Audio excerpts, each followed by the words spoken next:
The choice that changes everything. Velmora does not forgive disruption, it does not adapt quickly, and it does not allow power to exist outside of its control. The summons was not optional, it never was. The entire court had gathered again, not to observe, not to test. To decide.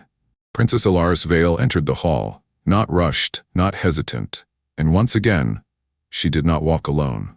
Kael Ardent stood beside her, equal, unyielding. This time, no one whispered, because everyone understood what this moment was, the end of uncertainty. At the dais, Lord Vareth stood waiting, flanked by the inner council. Commander Riven stood among them, silent, watching. Princess. The word carried finality now. Lord Vareth. You have been given time, yes, you have been observed, yes, and you have been warned. Her voice did not waver, yes. Silence. Then, Vareth stepped forward. The court has reached a conclusion. The air shifted, not tension, inevitability. This bond cannot be permitted to continue in its current form. There it was, not rejection, restriction. Elaris's gaze did not move, explain. Vareth's voice remained calm. You will maintain your position. You will retain your authority. Another. But the human, his gaze shifted to Kael, will be removed from Velmora. Silence. Absolute. The bond reacted instantly, not hunger, severance. Elaris felt it like a blade. Her voice dropped, dangerously quiet. No, that word carried, not loudly, but completely. Vareth did not react. This is not a negotiation. Elaris stepped forward. It is not a command I will follow. A ripple moved through the court, because that was something they had not expected. Not defiance, refusal. Riven stepped forward slightly. You place the bond above the throne. Elaris turned to him. I place truth above control. Silence. Vareth's gaze hardened, just slightly. You misunderstand. The throne is not optional. Elaris met his gaze. Then neither is he. The words landed heavy, because now there was no ambiguity, no compromise, only choice. This was the moment. Not of battle, of identity. Vareth spoke again. Then you will choose. The hall held its breath. You will choose Velmora, or you will choose him. Kael felt the bond tighten, not from fear, from weight, because this was not something he could answer for her. He stepped slightly forward, just enough. You don't have to. She stopped him, not with force, with a look. And through the bond, he understood. This was hers. Elaris stepped forward, onto the center of the hall, alone. For the first time, not because she was isolated, but because she was choosing. Her gaze moved across the court, every face, every expectation, every rule she had been shaped by. Then, she spoke. I was raised to believe that power required control. That strength required distance, that connection was weakness. Her voice lowered. I was wrong. A ripple moved through the hall. Because that was not just defiance, it was declaration. She turned, not to the throne, to Kael. And for the first time, the entire court saw it. Not hunger, not fascination. Choice. I choose him. Silence. Not shock. Something deeper. Because they felt it. Through the bond. Absolute. Irreversible. Vareth did not speak immediately because this had never happened, not like this. When he finally did, his voice was quiet. Then you relinquish your claim, the words echoed. Throne, power, legacy, gone. Elaris did not hesitate. I relinquish nothing. I redefine it. That was the moment everything changed. Because she had not chosen between them. She had rejected the terms entirely. The bond surged, not violently, powerfully. Not hunger, alignment. Kael stepped forward, standing beside her again. Not as subject, not as exception, as equal. Riven's voice cut through, sharper now. You cannot hold both. Elaris turned, her gaze unwavering. Then watch me. That was the moment Velmora shifted, not in structure, in possibility. The court stood divided, not in allegiance, in understanding. And at the center, two figures stood, bound not by power, but by something far more dangerous. Choice. The war between old and new. It did not erupt all at once. Velmora did not shatter in a single moment. It split. Slowly, silently, irreversibly, no one moved, not at first. Because what had just happened had no precedent.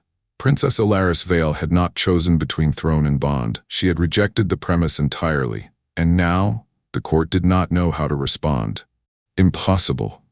The whisper came from somewhere in the ranks.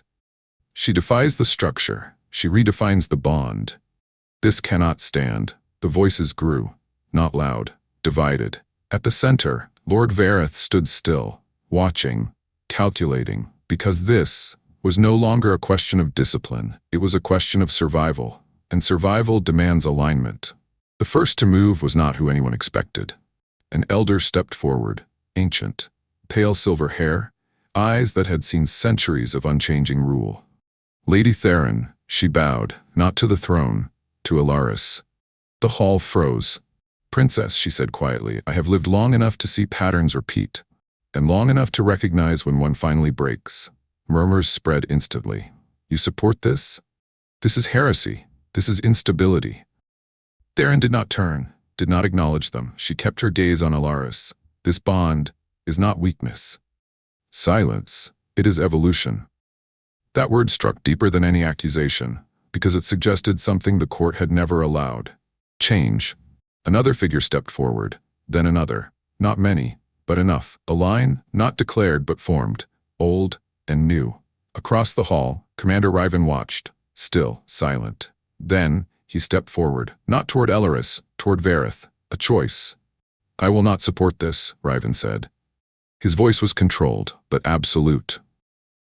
This destabilizes command, it weakens structure. He turned. Now facing Elaris, it introduces uncertainty where there must be control. Elaris met his gaze, and you believe control is strength. I know it is. Silence. Because now, it was clear, this was not personal, it was philosophical. Kale felt the bond shift, not in conflict, in awareness. This isn't about us, he said quietly. Elaris didn't look away. No. It never was. The court divided, not evenly, not cleanly, but undeniably. Those who had lived within the old structure clung to it. Those who had felt its limits began to question it, and between them stood something neither side fully understood, a bond that could not be controlled. Vareth raised his hand, the room stilled, not out of fear, out of necessity. This is not resolved by division, he said, his voice carried across the hall. This is resolved by outcome. If her bond proves sustainable, his gaze shifted to Elaris, then Kale. Then it will stand. But if it fails, the air tightened, then it will be ended. Silence, because now the terms were clear, not debate. Debate. Trial. Elaris stepped forward, her voice steady. It will not fail. Riven's expression did not change. Everything fails under enough pressure. Kale glanced at him. Then I guess we'll have to disappoint you. That earned the faintest shift, not amusement. Recognition. This was no longer internal doubt. This was alignment. And alignment always leads to conflict. The court began to disperse, not in unity, in factions. Whispers followed them, plans formed, lines drawn. Elaris stood still, not reacting, observing, because now she understood. This would not be resolved in words. Keel stepped beside her. So, we're not just dealing with a bond anymore. She shook her head slightly. No, we are dealing with a system that cannot survive change. The bond pulsed, steady, ready. Kale looked at her. Then we change it. Her gaze softened, just slightly. Yes. Or it will try to destroy us. Velmora had stood unchanged for centuries, balanced on control, defined by hierarchy. But now, a fracture had formed. Not from force, from choice. And once something changes, truly changes, it cannot return to what it was. Two stood at the center of it, not rulers, not rebels, catalysts, and the world around them was beginning to react. The first strike. It always begins quietly, not with a declaration, not with a battle cry, but with a decision made in shadow. Commander Riven stood alone, looking out over the lower city of Velmora. Lights flickered below, cold, ordered, unchanging. Behind him, a presence approached, soft, controlled. They are gaining support. The voice was calm, measured. Riven did not turn. I am aware. Then we act. Silence. Because that word meant something very specific, not observation, intervention. Riven finally turned, not openly. The figure inclined their head. Then how? Riven's gaze darkened slightly. We do not challenge the bond. We remove the variable. Not her. Him. The moonlit gardens were quiet. Soft petals drifted through the air. A false calm. Princess Elaris Vael walked slowly beside Kael Ardent. This time not guarded, not tense. Aware. They're going to move, Kael said. Elaris nodded. They already have. The bond pulsed, not warning. Confirmation. Kael glanced around. Then we don't wait for it. She looked at him. You intend to face it directly. Better than letting it find us unprepared. She understood that, too well. The air changed. Subtle, but immediate. The bond reacted first. A sharp pull. Not hunger. Danger. Elaris stopped. Now, the garden lights flickered, then dimmed, and from the shadows they emerged. Not guards, not watchers, enforcers, 3 figures, silent. Fast. They moved at once, no warning, no words. The first strike came for Kael, direct, precise. Elaris intercepted it, her movement, fluid, instant. Her arm caught the blow, redirected, her other hand struck, sending the attacker back. Stay with me, she said. Kael didn't argue, didn't hesitate. He moved with her. Not ahead, not behind, with. The second attacker circled, faster, testing. The third moved wide, cutting off escape. This was not a confrontation, it was a containment. They're not trying to kill us, Kael said. Elaris's voice was sharp. No. They are trying to take you. The bond surged, protective, reactive. Kael felt it, stronger than before. Not just instinct, response. The second attacker lunged. This time, Kael moved first. Not perfect, but precise. He stepped inside the strike, redirected, used the momentum and drove the attacker back. The moment held. Elaris saw it. You are adapting. Kael exhaled. Yeah. Still figuring it out. The third attacker closed in. Faster. Stronger. Elaris moved, but not fast enough to intercept both. The strike came toward Kael. Clean. Dangerous. The bond flared.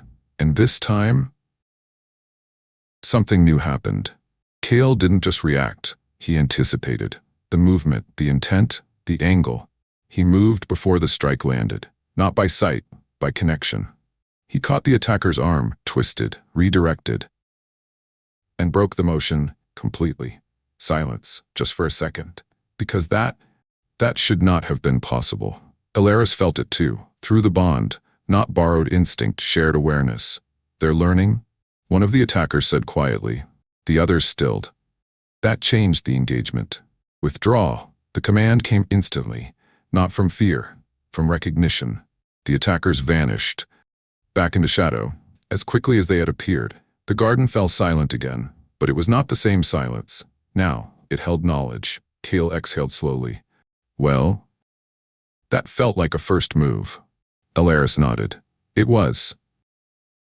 They will not underestimate you again. Kael glanced at her. Good. She raised a brow slightly. You welcome that? He gave a faint smile. I'd rather they know what they're dealing with. The bond pulsed, steady, stronger. Elaris looked at him, not as someone she needed to protect, but as someone standing with her.